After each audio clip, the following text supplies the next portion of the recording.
put up the barricade. He's not authorized to be here. That's what she told the two men in reflective vests on a June morning, while they dragged orange traffic drums across the south approach of a bridge that sits on my property. Karen Delancey stood behind them with her arms crossed and a walkie-talkie clipped to her belt like she was directing traffic at a military checkpoint. I was in my truck, on my own gravel road, 100 yards from the bridge I legally owned. I rolled down my window, took 3 photographs, rolled the window back up, and reversed out slowly. I didn't say a word. 3 months later, I walked into a packed community center with a projector, a structural engineer, a fire chief, and a 1997 newsletter that the HOA had published themselves, and I watched 89 hands go up to accept an easement deal that ended Karen Delancey's presidency on the spot. Would you have gotten out of the truck that morning, or let her build her own case? Tell me in the comments. Let me give you the full picture, because this story doesn't work without the background. My name is Mitchell Holloway. I'm 58 years old. I spent 30 years as a structural engineer, specializing in transportation infrastructure, bridges, overpasses, culverts, load-bearing retaining walls.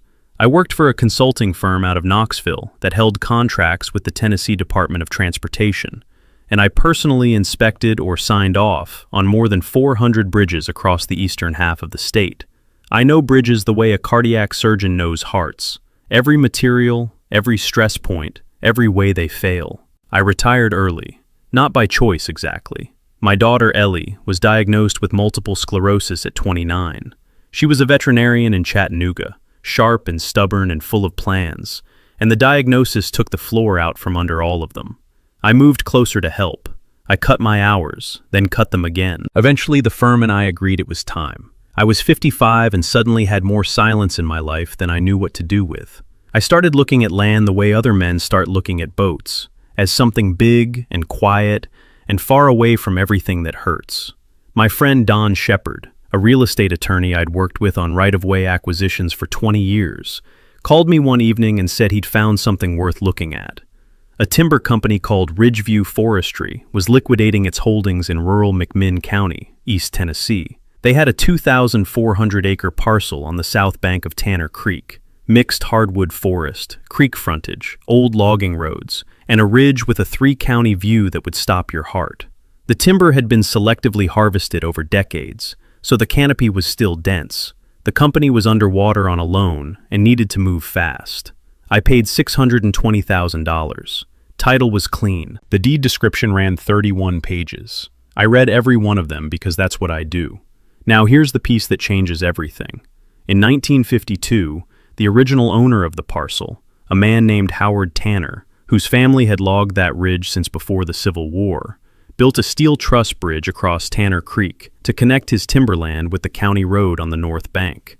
He needed it for equipment access. He poured the abutments himself, hired a crew out of Athens to fabricate the steel, and laid a timber deck that he replaced twice over the next 30 years. That bridge sat at the southeastern corner of the Tanner parcel, right where the creek narrowed between 2 limestone bluffs. In 1987, a developer named Paul Winstead purchased 140 acres on the north side of the creek, elevated land with gentle slopes and mature oaks, accessible only by crossing the bridge from the county road on the south side. He platted it as Briarstone Ridge Estates, a gated community of 112 lots. He paved the bridge approach on the north side, installed a decorative stone entrance with iron gates, and sold the first lot in 1988.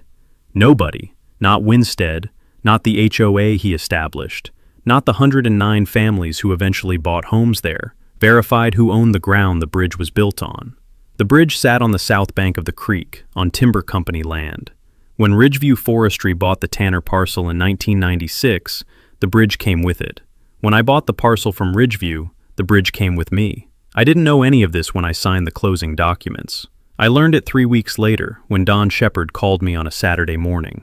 "Mitch," he said, "we need to talk about a bridge." Don's voice had that particular quality that lawyers get when they've found something interesting and slightly dangerous. Not alarmed, intrigued. He'd been doing a post-closing review of the title, something he always did as a professional habit, and cross-referencing the deed description with the county GIS overlay.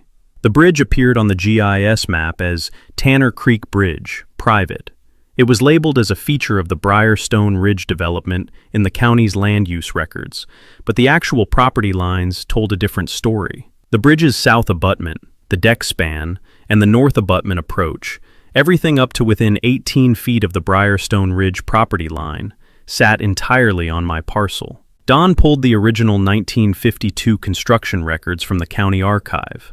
Howard Tanner had built it, owned it, and never transferred it. When Ridgeview Forestry acquired the land, no easement was recorded. When the developer built Briarstone Ridge, no easement was recorded. The HOA bylaws reference the bridge as community infrastructure maintained by the association. But that was a description of what they did, not what they owned. Don said, "You own the bridge, Mitch. Fee simple, the whole structure."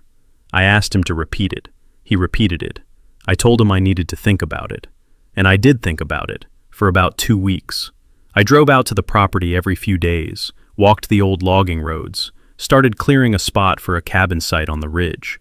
Each time I passed the bridge, I stopped and looked at it with professional eyes. The steel trusses showed surface corrosion, but no visible section loss.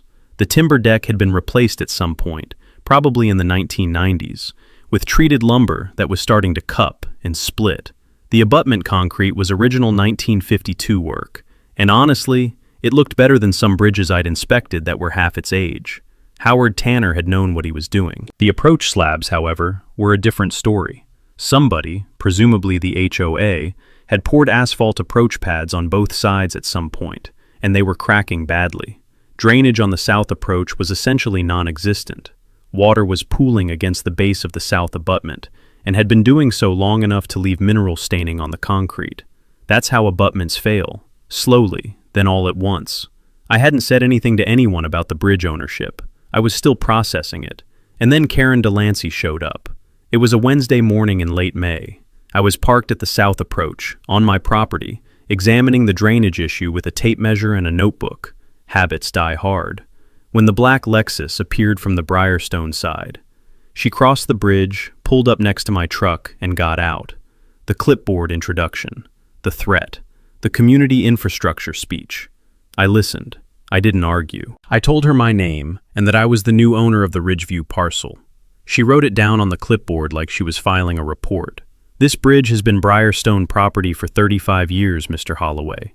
We maintain it. We insure it. We control access to it. If you think you can buy some timberland and start making claims on community infrastructure, you've made a very expensive mistake." I said, "I appreciate you letting me know. Have a good day, Karen." She stared at me for a moment, confused maybe by the lack of resistance, then got back in the Lexus and drove across the bridge to Briarstone Ridge. I finished my drainage assessment, drove home, and called Dawn. "She came to see me," I said. "Did she threaten you?" "Told me they'd bury me in court." Don was quiet for a moment. Then he said, "I'll pull the HOA's recorded documents and the developer's original plat. Let's see exactly what they think they own." What Don found was exactly what I'd expected. Nothing. Paul Winstead's original subdivision plat, filed in 1988, described the Briarstone Ridge development boundaries. It did not include the bridge. The plat showed a road labeled Bridge Approach Road, terminating at the property line, with a notation that said, "Access via existing private bridge, see separate instrument." There was no separate instrument. Don searched the county records going back to 1987 and found no recorded easement, no access agreement, no license, nothing. The developer had simply used the bridge because the timber company didn't object, and then he'd sold 112 lots to families who assumed the access was permanent. For 35 years, 109 occupied homes, 3 had never sold, had relied on a bridge that none of them had a legal right to use. Don drafted a formal ownership notification letter. It was not aggressive. It stated the facts. I was the fee simple owner of the bridge and the land it sat on. No recorded easement existed. I was open to discussing a formal access arrangement. The letter was sent certified mail to the Briarstone Ridge HOA Board of Directors, care of Karen Delancey, President. Her response came 9 days later, not from an attorney, but from Karen herself on HOA letterhead. It was 3 pages long and accused me of the following: fraudulently claiming ownership of community property, attempting to extort a residential neighborhood, conspiring with the prior landowner to engineer a property dispute, and, this was my favorite, deliberately purchasing land adjacent to Briarstone Ridge with the intention of weaponizing infrastructure access. I had bought 2,400 acres of forest land because I wanted to build a cabin and listen to birds. But according to Karen Delancey, I was a Bond villain. I filed the letter. 2 weeks later, the HOA retained an attorney. His name was Martin Caldwell, and he ran a small firm in Athens that specialized in community association law. He was competent, I'll give him that, and his first move was a smart one. He sent Don a letter formally asserting that the Briarstone Ridge HOA had acquired a prescriptive easement over the bridge through continuous, open, and hostile use for more than 20 years. Don called me. "They're running the prescriptive easement play." "I figured they would," I said, "and you know the problem with it." I did. Prescriptive easement requires hostile use, meaning use without the owner's permission. But the timber company had never objected to the bridge use, not once in 30 years. They'd allowed it. Multiple Briarstone residents had stories about interacting with Ridgeview forestry crews over the years, and being told, essentially, "Sure, use the bridge, we don't care. That's permission." And permission kills a prescriptive easement claim dead. Don found 3 residents willing to confirm this. 2 of them were original buyers from 1989, who remembered Paul Winstead personally telling them that the timber company doesn't mind. A third, a man named Gary Holtzman, had a copy of a 1997 newsletter from the HOA that explicitly referenced the bridge, which Ridgeview Forestry allows the community to use. That newsletter was gold, a written admission that the use was permissive, published by the HOA itself. Don smiled when he read it, which is the only time I've ever seen Don smile while reviewing legal documents. "They wrote the answer on their own letterhead," he said. 1997. Martin Caldwell didn't know about the newsletter yet. We didn't tell him. Karen escalated in June. I use that word specifically because escalated is the polite version of what she actually did. She convened an emergency HOA board meeting and passed a resolution declaring the bridge to be permanent community property by historical right. The resolution had no legal weight whatsoever, but it sounded official, and that was the point. She distributed copies to every household in Briarstone Ridge. She contacted the McMinn County Commissioner's office and demanded that the county designate the bridge as a public road. The county attorney reviewed the property records and told the commissioner's office in writing that the bridge was on private land with no recorded public right-of-way. The county declined to act. She went to the local newspaper. A reporter from the Athens Post-Athenian called me for comment. I gave him a brief, factual statement. I was the legal owner of the bridge. I had the deed and a survey to prove it. I had offered to negotiate a formal access agreement. The HOA had not responded to that offer. Karen's statement to the newspaper was considerably more dramatic. She called me a predatory speculator and said I was holding 109 families hostage. She said the HOA would fight this to the state Supreme Court if necessary. The story ran on a Thursday. By Saturday, my email had 23 messages from Briarstone Ridge residents. 16 were supportive, 4 were threatening. 3 were from people who were clearly confused and just wanted to understand what was happening. One of those confused residents was a woman named Jean Okoro. She was a 30-year Briarstone resident, a retired county clerk, and the kind of person who instinctively distrusts anyone who yells the loudest. She called me that weekend and asked, very politely, if she could see the deed. I said, absolutely. I printed a copy and met her at a coffee shop in Athens. She read it carefully. She knew how to read deeds, having processed thousands of them. And when she finished, she folded her reading glasses and said, well, she should have checked. She didn't, I said. No, Jean said, she didn't. Jean became an important ally, not because she agreed with me on everything, she didn't, but because she was honest and calm and had credibility in the neighborhood that Karen Delancey could never touch. Jean had been there since the beginning. People trusted her. Meanwhile, I was getting concerned about the bridge itself. I'd been a structural engineer for 30 years, and I'd been looking at that bridge with increasingly professional unease every time I drove past it. The drainage issue on the south approach was worse than I'd initially assessed. The timber deck, on closer inspection, had rot in at least 3 of the cross members. The steel trusses had surface corrosion I could live with, but one of the gusset plate connections on the upstream side showed what looked like fatigue cracking.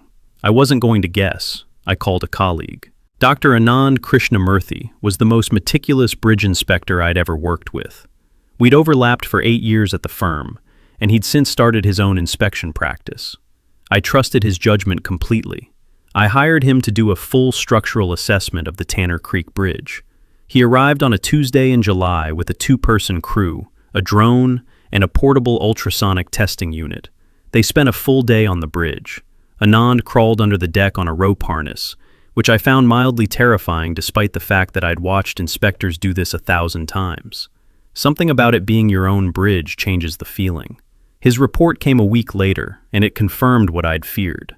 The timber deck was structurally deficient. 4 of the 12 primary cross members had rot that reduced their load-bearing capacity by 30 to 40%. The gusset plate I'd noticed was indeed showing fatigue cracking, hairline but present, and consistent with decades of cyclic loading without maintenance. The south abutment had moisture intrusion from the failed drainage, with early-stage erosion of the bearing seat, and the bridge had never been formally load-rated. There was no posted weight limit. There was no inspection history on file with any agency, because it was a private bridge, and nobody had ever required one. Anand's conclusion was blunt.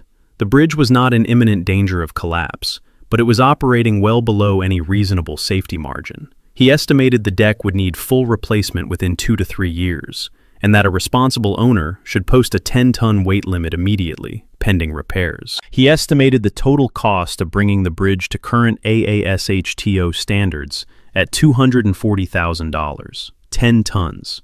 A standard fire truck weighs between 16 and 30 tons. A loaded school bus is about 15. This was no longer just a property dispute. It was a safety problem, a real one. I called Don. I called Anand. I called Ellie, because she was the person I talked to when things got serious, and she said what she always said. Do the right thing, Dad, but do it smart. Then I thought about Karen Delancey's newsletter from 1997, the one that confirmed the HOA knew the bridge access was permissive. I thought about the HOA's claim that they maintained and insured the bridge. If they'd been maintaining it, where were the inspection records? Where was the maintenance log? If they'd been insuring it, under what authority had they insured a structure they didn't own? I asked Don to send a formal records request to the HOA under the Tennessee Homeowners Association Act, which entitles any affected property owner to request association records relevant to a shared infrastructure dispute. We asked for every maintenance record, inspection report, insurance policy, and expenditure related to the bridge from 1988 to present.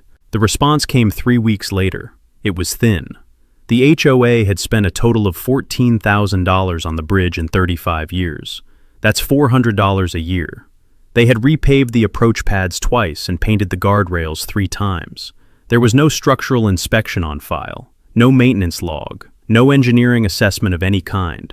The insurance policy they'd referenced covered common area structures, but specifically excluded infrastructure not owned by the association in the fine print.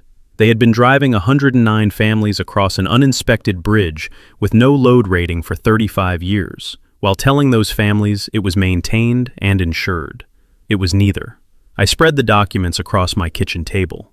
Anand's report on one side, the HOA's maintenance records, such as they were, on the other. The gap between what had been done and what should have been done was staggering. I sat there for a long time, looking at it. Then I started writing a plan. August was hot that year, the kind of East Tennessee heat where the humidity wraps around you at 6 in the morning and doesn't let go until after dark. I spent most of the month at the property, clearing land for the cabin site and meeting with Don and Anand by phone every few days. The plan had 3 components. First, the safety piece. I needed to post the bridge with a weight restriction immediately. Anand recommended 10 tons, and I agreed. Under Tennessee law, a private bridge owner has the authority, and arguably the obligation, to post weight limits consistent with the bridge's assessed condition. I wasn't closing the bridge. I was restricting it to vehicles that the structure could safely support. Passenger cars, light trucks, minivans, all fine. School buses, fire trucks, moving vans, construction equipment, not fine. Don drafted the formal notice. It was sent to the HOA board, the McMinn County Emergency Management Agency, the County School District Transportation Office, and the local fire department. The weight restriction would take effect in 45 days. That fire department notification was important. If a house in Briarstone Ridge caught fire, and the nearest engine couldn't cross the bridge because of a weight restriction, people needed to know that now, so alternate response plans could be arranged. Second, the easement offer. Don and I spent 2 weeks drafting it. The terms were straightforward. Annual easement fee, $15,000 per year, roughly $137 per household per year. The easement would be permanent, recorded, and would run with the land. In exchange, the HOA would be responsible for all bridge maintenance going forward, with inspections every 5 years by a licensed structural engineer. The first obligation under the easement would be the $240,000 structural rehabilitation identified in Anand's report, to be completed within 24 months. I would retain the right to close the bridge for emergency safety repairs if maintenance standards weren't met. $15,000 a year, less than $12 a month per household, for the permanent, recorded, legal right to cross the only bridge to your home. I ran the numbers 3 times because I wanted to be sure I wasn't being unreasonable. I wasn't. Third, the meeting.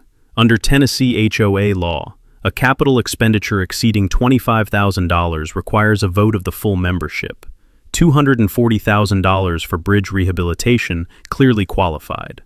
Gene Okoro, who understood HOA governance better than anyone on the current board, helped me identify the procedural requirements. 10% of the membership, 12 homeowners, needed to submit a written petition requesting a special meeting.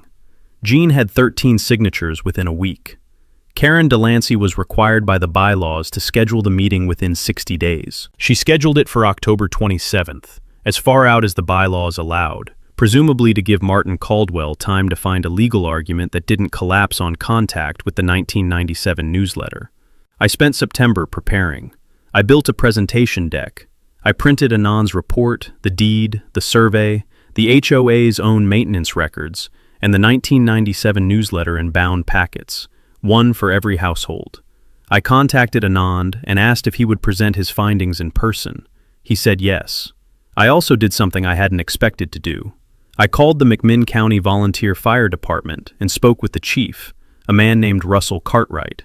I asked him, hypothetically, what his response protocol would be for a structure fire in Briarstone Ridge if the bridge were weight restricted to 10 tons.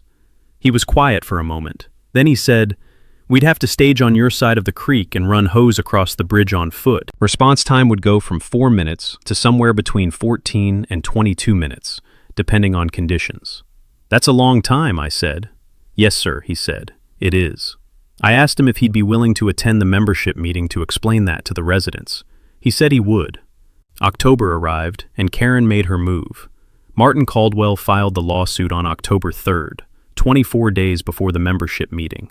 The complaint alleged adverse possession and prescriptive easement, claiming the HOA had used the bridge openly, continuously, exclusively, and hostilely for more than 20 years. It sought a declaratory judgment, establishing the HOA as the legal owner of the bridge. Don and I had been expecting this since June. We filed our response in 6 days.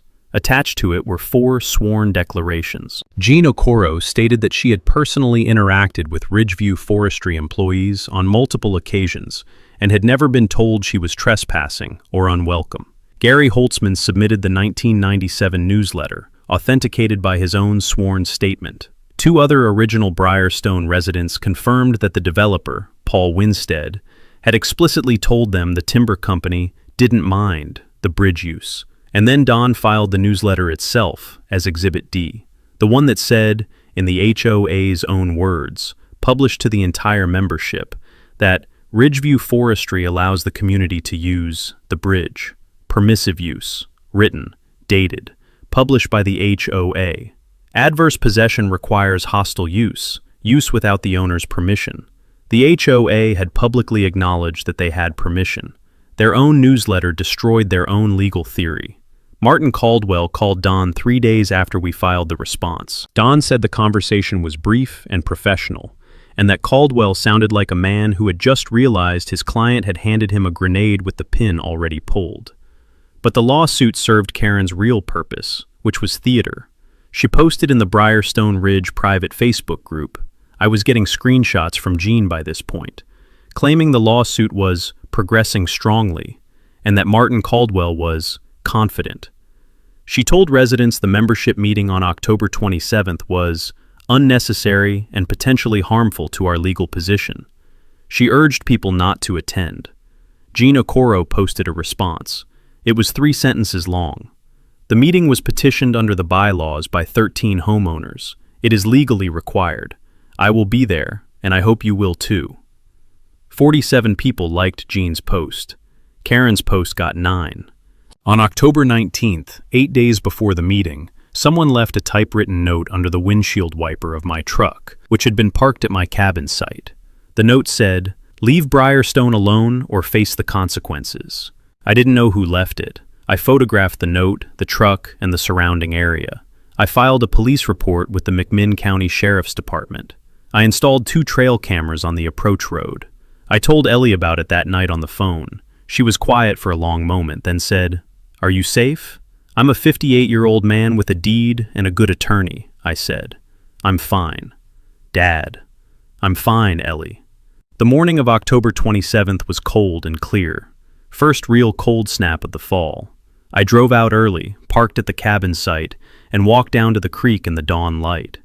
The water was low and clear, running over limestone ledges with that particular October sound, crisp, unhurried. A red-tailed hawk was working the ridge to the east. I stood there for a while and let the quiet settle into me. Then I got my binders, got in my truck, and drove to the Briarstone Ridge Community Center. The parking lot was full. Jean had told me to expect maybe 50 people. I counted 83 cars. The community center was a stone and timber building near the entrance gate. Nice construction, peaked roof, a patio with built-in grills that nobody used because the HOA had rules about grill smoke. The meeting room had been set up with folding chairs, and people were standing along the back wall. Karen was at the front, behind a long table with Martin Caldwell and 2 other board members. She was dressed formally, dark blazer, pearl earrings, hair freshly done. She had a stack of documents in front of her and a wireless microphone clipped to her lapel. She looked prepared. I came in through the side door with Don, Anand, and Chief Cartwright. Jean met us in the hallway and said, "It's packed. They're nervous." "They should be," I said, "but not about me."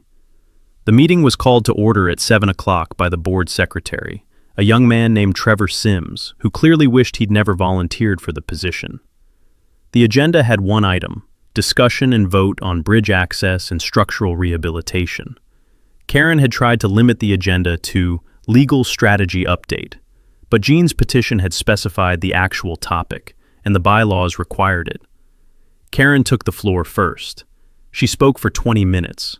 She was polished, I'll give her that. She framed the situation as an attack on the community by an outside landowner. She said the lawsuit was strong, and that legal experts supported their position. She showed a timeline of bridge use going back to 1988 and said it proved adverse possession. She did not mention the 1997 newsletter. Martin Caldwell spoke next. He was more careful. He outlined the adverse possession argument in general terms and said the case had viable legal theories. He did not say they would win. He was too smart for that. Then Jean Okoro stood up. Under the bylaws, any member has the right to speak during a special meeting called by member petition. I'd like to invite Mr. Holloway to present his information. Karen said, "He's not a member of this HOA." Jean said, "The bylaws allow the petitioning members to invite relevant parties to present at a special meeting. I'm inviting him. It's in section 7.4b. Would you like me to read it?" Karen looked at Martin Caldwell. Caldwell looked at the table. Jean said, "Mr. Holloway." I walked to the front. I set up the projector I'd brought and connected my laptop. I put the deed on screen first. This is the recorded deed for the property I purchased in March of this year. I'm going to show you the legal description, the survey, and the county GIS overlay. You're welcome to follow along in the packets that are being distributed now. Dawn and Jean were passing out the bound packets, 1 per household, 109 copies. I'd had them printed at a shop in Knoxville. I walked through the deed. I showed the survey with the bridge footprint highlighted. I showed the county GIS overlay, confirming the bridge sat entirely on my parcel. I moved slowly. I spoke clearly. I let people read along. Then I said, I'd like to introduce Dr. Anand Krishnamurthy, a licensed structural engineer with 32 years of experience. He inspected the bridge in July. Anand took the projector. He showed photos. He showed the rot in the cross members, the fatigue cracking in the gusset plate, the erosion at the south abutment. He explained what each deficiency meant in plain language. He showed the estimated repair costs. He showed the recommended weight restriction. The room was very quiet. Then I introduced Chief Cartwright. Russell Cartwright stood at the front in his dress uniform, a big man with a deliberate voice and the kind of authority that comes from 30 years of walking into burning buildings. He said, "If that bridge is posted at 10 tons, my trucks can't cross it. The nearest alternate access to Briarstone Ridge adds 14 to 22 minutes to our response time. In a structure fire, that's the difference between saving a house and losing it. In a cardiac event, that can be the difference between life and death." Nobody moved.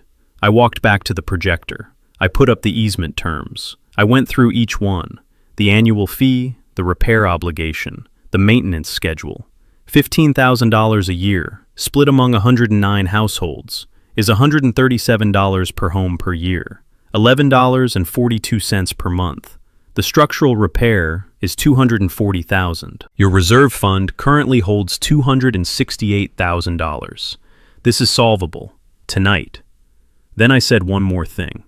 I also want to show you something your board published in 1997. I put the newsletter on screen.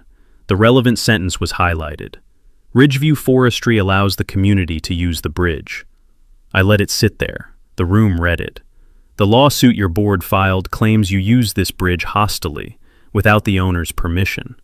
Your own newsletter says the opposite. This document ends the adverse possession claim. Your own board put it in writing 29 years ago. Karen stood up. That newsletter is being taken out of context. The legal strategy. A man in the third row said, "Karen, sit down."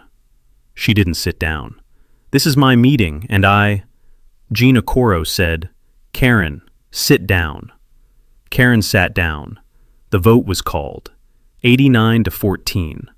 The secretary counted twice because Karen demanded it. The second count was 90 to 13. One resident who'd initially voted no changed his mind after looking at the newsletter page in his packet one more time. 90 households voted to accept the easement terms, to authorize the structural repair, to record a permanent easement and end the dispute. Karen stood and said the vote was illegitimate because outside parties had been allowed to influence the proceedings. The secretary said, "The vote followed the bylaws. It's recorded." Karen turned to Martin Caldwell. "File an injunction, tonight." Caldwell closed his briefcase slowly. "Mrs. Delancey, I need to advise you that given the newsletter and the declarations already filed, the adverse possession claim faces material challenges. An injunction to block a membership vote that followed your own bylaws is not something I can recommend in good conscience." "Then I'll find someone who will," she said. Caldwell nodded. "That's your right. I'll send my final invoice this week." There's a particular silence that follows a moment like that. Not triumph, not defeat, something more like pressure equalizing. The room had been holding its breath for months, and now it exhaled. Dale, a retired machinist who'd been in Briarstone since 1991 and had barely spoken all evening, raised his hand from the back of the room. "Mr. Holloway," he said, "thank you for not just closing the bridge." I nodded. That was never the plan. 4 days later, the Briarstone Ridge membership held a follow-up meeting. Karen did not attend. The board recall vote passed 78 to 6. Gina Coro was elected interim president. A retired accountant named Phil Watkins became treasurer. Trevor Sims stayed on as secretary, looking considerably less miserable. The new board contacted Don within the week. The easement agreement was signed on November 19th and recorded in McMinn County on November 22nd. Don and I stood at the Register of Deeds counter while the clerk stamped it. He looked at me and said, "That's that." "That's that," I said. Martin Caldwell filed a motion to dismiss the adverse possession lawsuit the same week. The judge granted it without a hearing.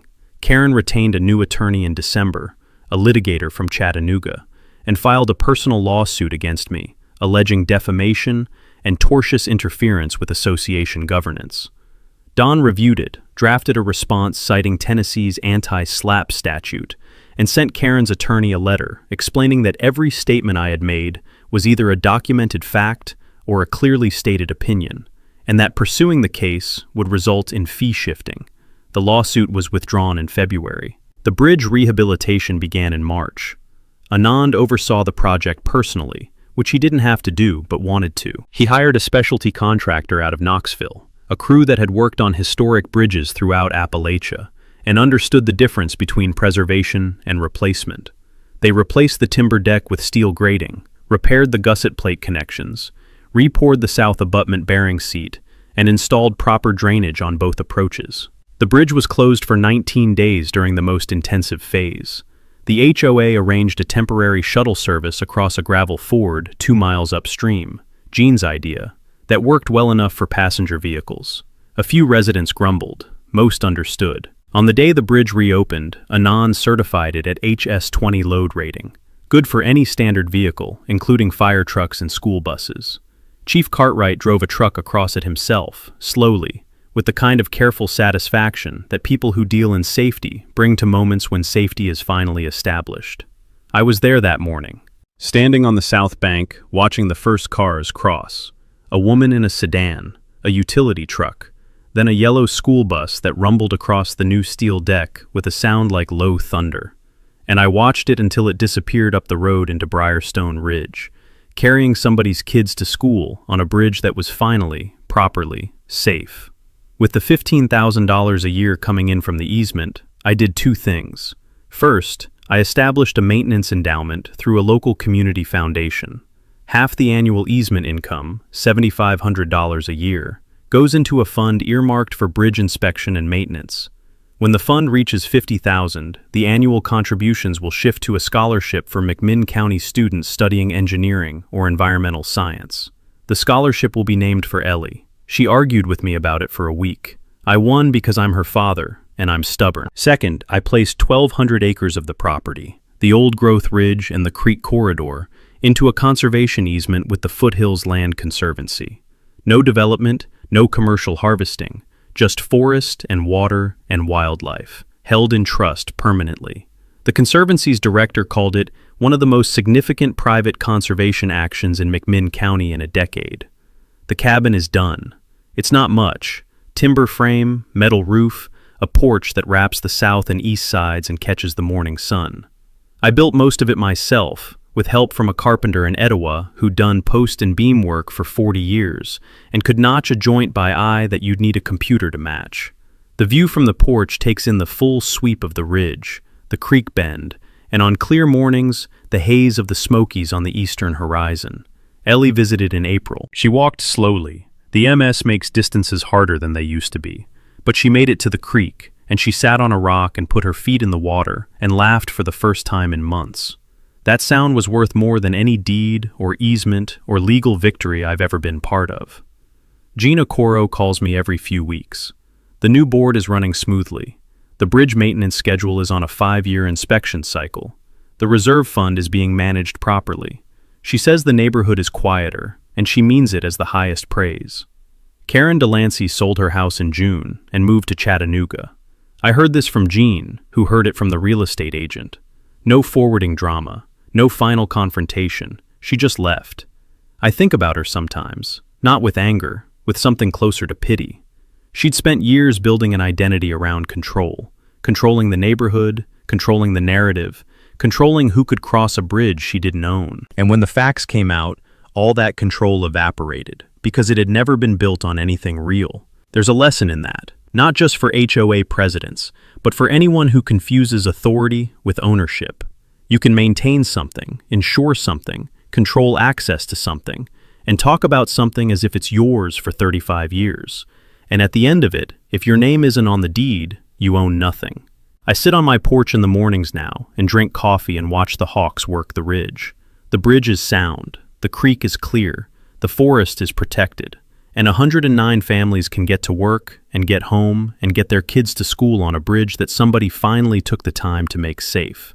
I'm good with that. If any of this sounds familiar, if you've dealt with an HOA that treated your property like theirs, or fought a battle you weren't supposed to win, drop your story in the comments below. And if this is your first time here, hit subscribe. I've got more stories where this one came from, and I promise they don't disappoint.